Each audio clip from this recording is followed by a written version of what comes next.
आयुध निर्माणीत दोघे भाऊ उच्च पदावर कार्यरत होते। मोठ्या भावाने लहान भावास प्लॉट घेण्यासाठी 5 लाख रुपये दिले होते। ते परत घेण्यासाठी मोठ्या भावाने पैशांसाठी तगादा लावल्याने दोघात वाद झाला। त्यात प्रदीपचा जीव घेतल्याची कबुली प्रदीपने पोलिसांना दिली। पोलिसांनी दिलेल्या माहितीनुसार सतीश जयसिंग इंगळे व प्रदीप जयसिंग इंगळे हे दोघे भाऊ वरणगाव आयुध निर्माणीत उच्च पदावर काम करीत होते। सतीश इंगळे हा सध्या मुक्ताईनगरला राहत होता, तर प्रदीप हा पत्नीपासून विभक्त एकटाच वसाहतीत राहत होता। मागील काही महिन्यांपूर्वी सेवेतून निलंबित झाला होता।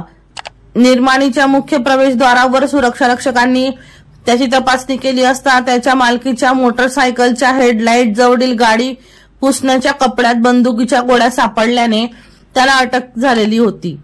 तो 16 ऑगस्ट रोजी जामिनावर सुटका झाली होती, तर निर्माणीने त्याला निलंबित केल्याने तो मुक्ताईनगरला राहत होता, तर त्याचा लहान भाऊ प्रदीपचा प्लॉट घेण्यासाठी 5.5 लाख रुपये दिले होते।